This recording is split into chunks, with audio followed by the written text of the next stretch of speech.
Out. Now it's wrecked the whole thing. So that's the Naparoo wheat, and then there's a paddock of lucerne here that was undersown 2 years ago. So this is sort of a year and a half out or something. And how many cuts of lucerne would you take it off that, mate? I had 2 cuts off that last year. I had 3 off the other one. The only reason I didn't take 3 off this was because I ran out of time, basically.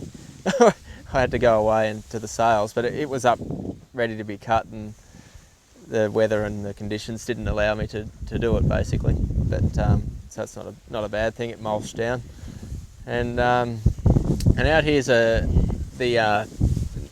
what do you call that? The oats, the Matika oats, and it's not a very good looking crop because it doesn't grow very high. It grows about knee high. Only this high. For at full maturity, so it's not a showy looking crop, but it's a quite a not a bad paddock to look at, because I mulched in a canola regrowth that was probably about as high as that now into that last year. So I thought it'd be worth to have a look and see how it's going, and it didn't have anything else done to it as such. Put a bit of starter with it, and that's been that paddock, you know. Something to note probably about the property in general is a few people have been here a few years ago, and it was very dry. It didn't have a lot of activity. The pastures were low and not very good, and the crops didn't perform that well. So I guess everything's looking pretty good so far. The lucerne's growing well and the wheats are growing well. The stock seem to be doing better. They used to have a lot of problem with deficiencies, like a magnesium deficiencies here with the cattle, I know, so we're sort of rectifying that as we go, I suppose, with just getting the soil balance correct and trying to get the soil nice and friable again. It was like concrete when we came here. There was a paddock out the back there that was sown, and the contractor's had his tractor up on 120% power the whole paddock a few years ago, and it was all similar to that here. So now he's using a lot less fuel, and so he's happy about that, and everything's growing much better. So I guess, did we want to have a bit of a look? And the actual just before James moves everyone, the actual lucerne paddock down here on the other side of this one was a paddock that Martin did the 5-year trial in. With Martin. 3-year trial, remember it? You walked with it. Yeah. And we did strips in a beautiful block, because we were able to do a strip straight up and back with the air seeder and had a perfect 2 hectare run. So it was really ideal for trials. We did nil, and this was in the middle of the drought. We did MAP along the fence, that was the control, and we did liquid inject with no other fertiliser at all, and we did compost and all these different sorts of things down across the paddock. And in that trial, I remember, Martin, the actual liquid inject with nothing else over those drought years was the thing that put more money in your hip pocket. Quite amazing. But that now today, I know when James put the lucerne in, the softness of the soil was just unreal. It looked like the poorest for the first half year. It did. And the last 3 months it wasn't looking the best. Yep. yeah, I had a lucerne stand up sort of way up above your knee there that I cut at about would have been early January last year. I've just been feeding that to the horses, and they've been doing very well on it. You know, all up at the stud, and we have had very few problems with, you know, anything foaling and that sort of thing, just on feeding lots of lucerne to them. So it's a good balanced feed if you can get it right for the stock. So yeah, so we can have a bit of a look and a dig and a feel, and you can pull out a few plants. Just before I go, I can't get that hardly into the ground, so that's what this joint was like, because I remember I sowed that paddock down there for the first time in the drought, and that air seeder of mine, I was back a gear slower than I normally pull it in, and it just was working so hard. And now you can just It's But unbelievable. I'll just have to tell you the philosophy of the guy who owned this land and run the cattle. He believed in the drought, that if he didn't feed them, he was breeding a new drought-tolerant cow that didn't need feed. So you can imagine what it looked like. So in the end, actually, the RSPCA were run by neighbours because they were so concerned about the cattle. So it was pretty And he also believed that it didn't rain here.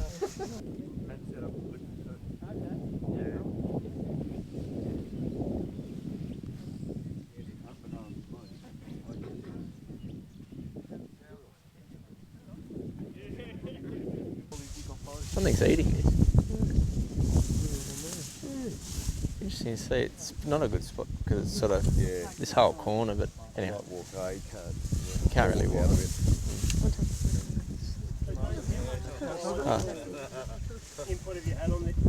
Biological input, not much on this one, have we? Oh, what it's had across it this year is are you getting wet? Is Here's a bit. early, like before I started the 2-inch, 1.5-inch soft topsoil, which now collecting below that is still. I just here in the text. Yeah, I'll walk over a bit. just to get the friability again up on top and just to stimulate it. Is it like we haven't done a lot of that mulching here and But the crop now is far more uniform than it was like 2 or 3 years ago. Yeah. Time, Yeah. the more fertility gets in the surface as well, the more uniform the seedlings can start to grow and then they slowly start to pick their roots further deep. The thing is, for me on this farm, is just to keep it moving forward over the years. I mean, there's not something you can do one year that's going to make it perfect or make it right. So this is just one step to getting this to the place where we want it in the future. You know, foliar application of this. it would have had agri-organica on it. Agri-organica by Yeah, itself. yeah, just with the chemical. With the chemical. Because just the MCBA. BioTX.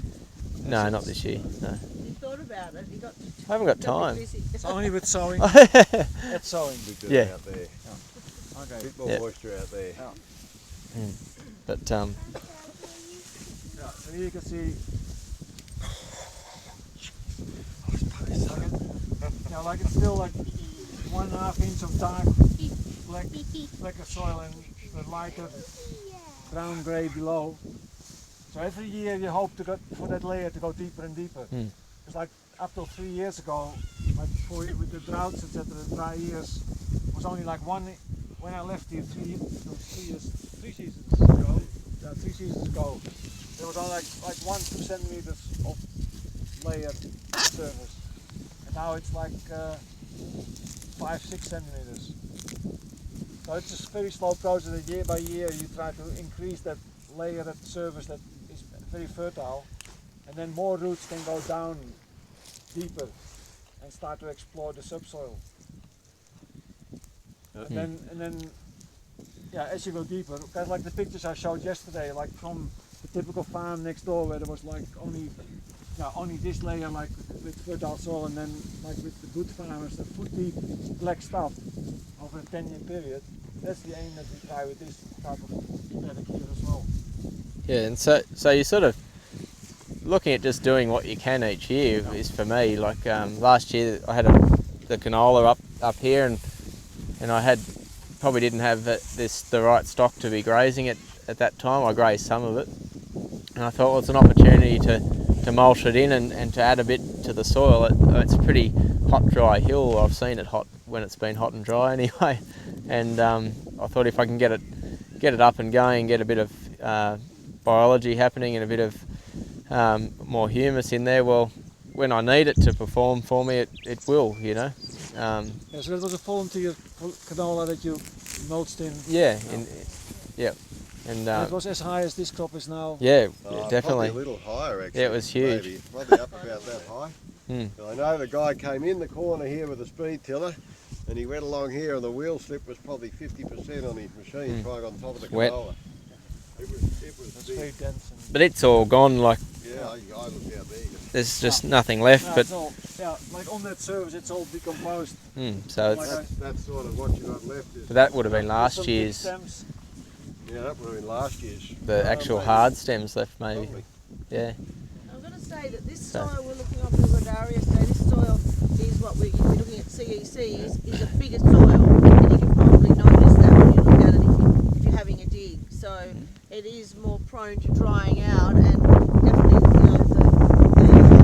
clay in those soils need more humus. Every soil needs humus, but these soils need humus to really keep them opened up. You see here, we're coming off that range, and our soil back on Milgadara is very much different in the respects compared to the further you go out here, the much more granite country it is.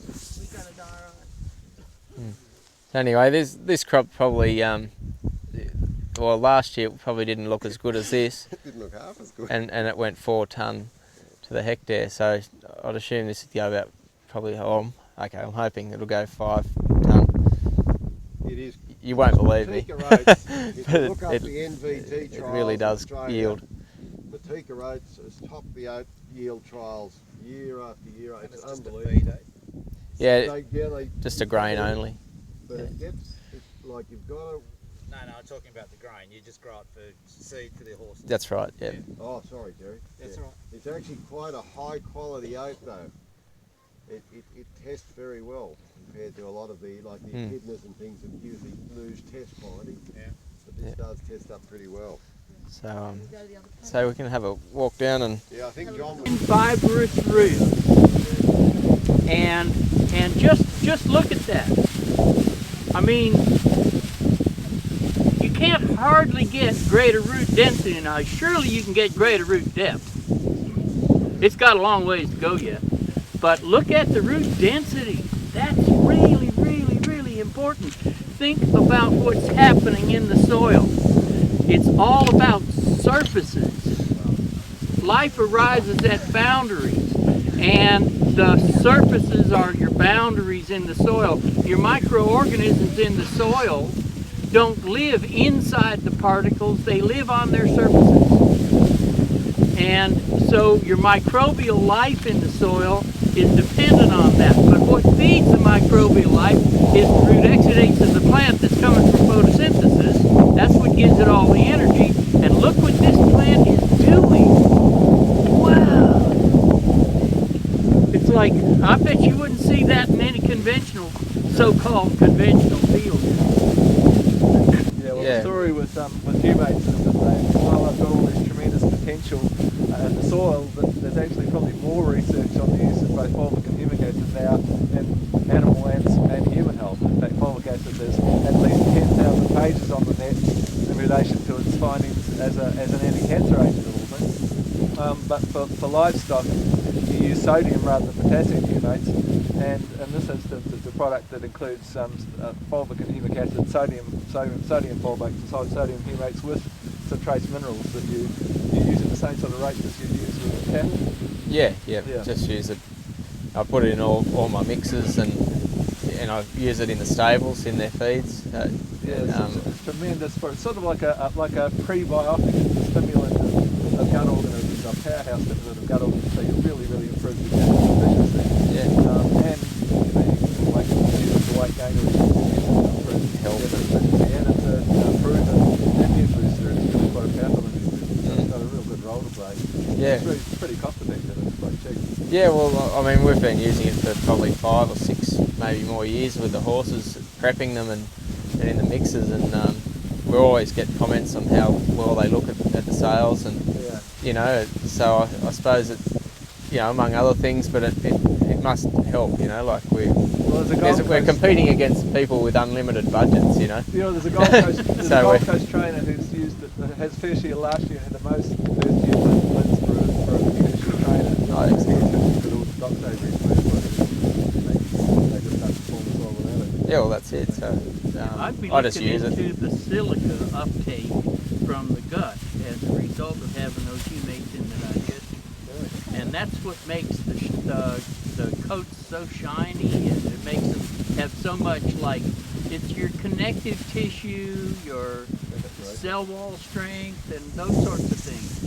So, and think about the hide and the hair, that's where the silica is in the animals. It's So, interesting because not any research has been done to this point. Well, Yeah. Lizzie Well, and it ought to I be. show That's what show I'm saying. horses, Yeah. and I've got a photo. Actually, I made a stock saver sort of add up, and everyone comments on the coat of our show horses. Yeah. Unbelievable. They look like glass. Yeah. Yeah. And often people we sell the stock savers. Yeah, to. well, sense. combine it with a little diatomaceous earth and see what you get.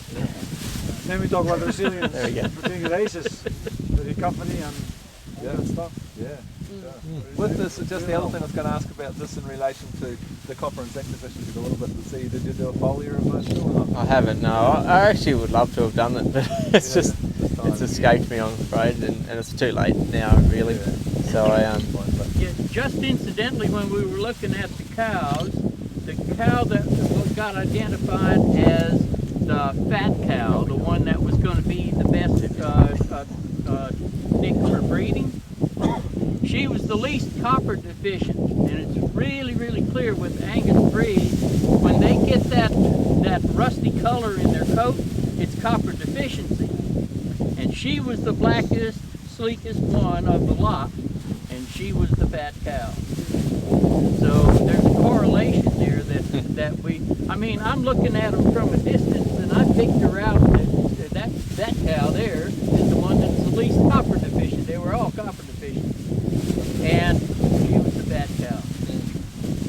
And I can tell you more about the biochemistry, but I think it'd go over most people's heads. well, in horses, it's very important, obviously, to have strong bones, and it's important to be sound. I mean, the thoroughbreds are very unsound animals to a degree, you know. So we it's important to keep the copper and the magnesium and all at good ratios, and zinc and calcium, and for bone density. So I mean, luckily I feed a lot of them on feeders throughout the year, so that I can add that in.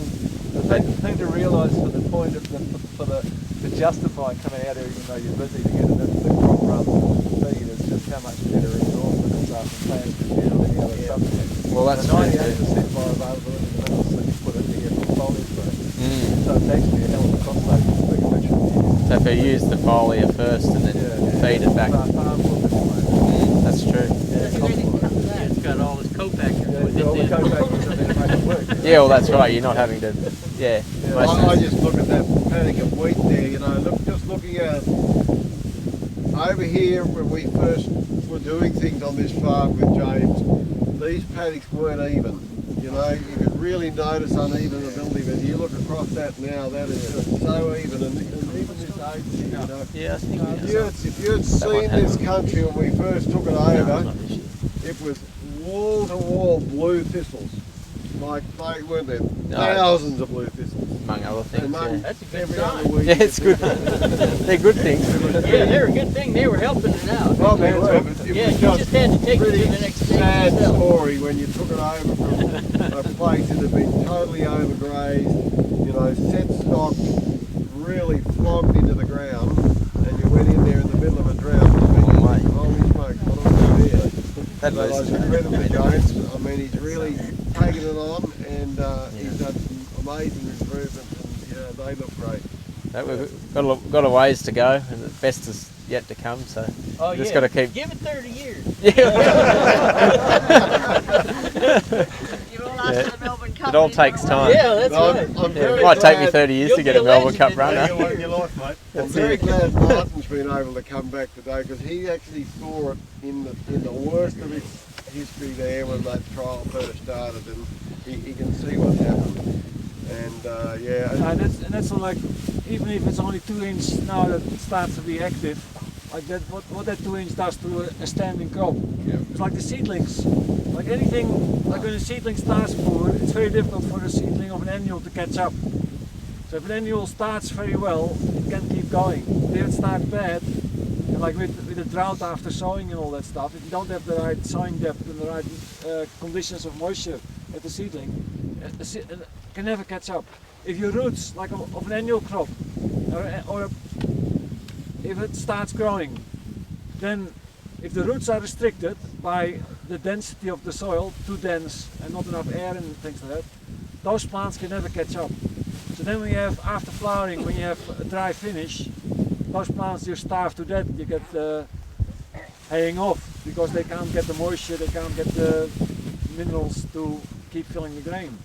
It's like they stumbled in the starting blocks in a 100-meter dash. And that's why a seed treatment is still remains seed- in broadacre. Well, that's It's the ultimate cost of benefit thing you can do. $2 a hectare. Well, that's you what get I for can that $2, achieve. You'll never Oh, get yeah, for anything else that's in the right. entire crop. Yeah, you benefit. get a little rocket assist off of the launch pad. Kickstart it, yeah. You know what, also what James mentioned about the horses eating when you're talking about the stock saver and the bone density. I don't know whether people aren't in race horses, but before they go to sales, they actually x-ray all their legs, and if there's any fault, they don't go to sales. So Well, they it's aren't worth a lot anyway. hugely important to James to have strong bone density. Well, any defect or shadow in the bone, or there's a lot of different things that they look for in the joints and bone spurs and everything, and it all equates to if you get the money or not, basically, and then if they're a good racehorse. So and Bone density, diversity is the most important lesson with bone density. So you need a diverse feedstock for the horses that have strong bones. Because now in the United States, and probably in Australia as well, there are now classic examples of bone density of women. Women 15 years ago that had osteoporosis and they were put on a drug for strong bones. And now those women, as they walk up the stairs, they break their bone, they break their leg. Because the bones have become so hard that they just snap. They're not elastic. And now the company that sells the stuff, they now have to stop selling that bone density improver. Because after 10 years, there's another classic example of the story I told yesterday about the short-term thinking of biological science in medicine and agriculture. All those scientists that look at the short-term result, oh, this is great, it gives you great bone density, this is great. But then 10 years later, the stuff falls over and they never test for 10 years. And it's the same with all the GMO stuff. All the GMO, like for the first 3 years they get yield increase and lower chemical use, and then after 10 years the yields are down and the chemical use is up. All short-term thinking. And who pays for that? We consumers, we taxpayers. Companies walk away. Central Queensland last week with a few guys that have grown cotton up there with the Roundup Ready and the BP Cotton 1 that they did now doing the package. And 17 sprays last year with that also called. Yeah, I mean, it's not doing the job. And they're paying that absurd price to Monsanto for the And also like fusarium, there was this big fusarium problem in the GMO cotton industry as well. And like when you're in the field days, you had to walk through a bath to wash your feet, that there's no, and the wheels, cars had to go through it, they didn't distribute the spores of the fusarium. And like that fusarium around the world is now also associated with Roundup use. Because Roundup kills so many organisms in the soil that all the competitors, all the microbes that keep the fusarium at bay, because they take the spots, they're all killed. So the fusarium has more spots to grow and multiply, and you get more problems.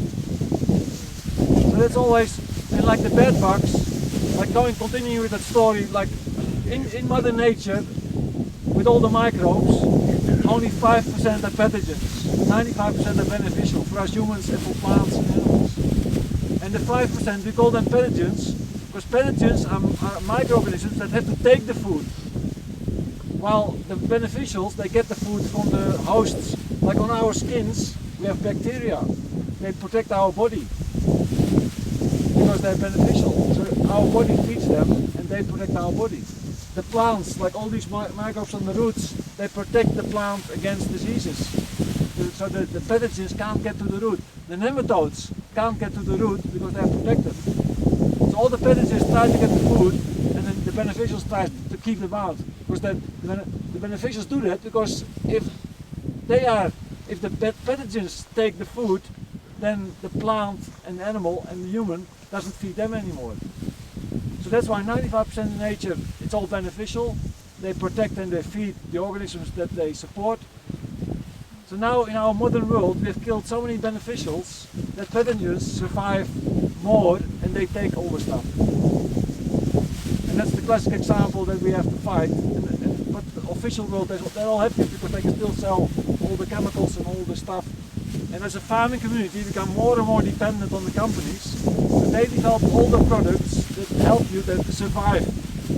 But only survive, not thrive. To survive right now, we need to move a little because Well, I keep on talking. So,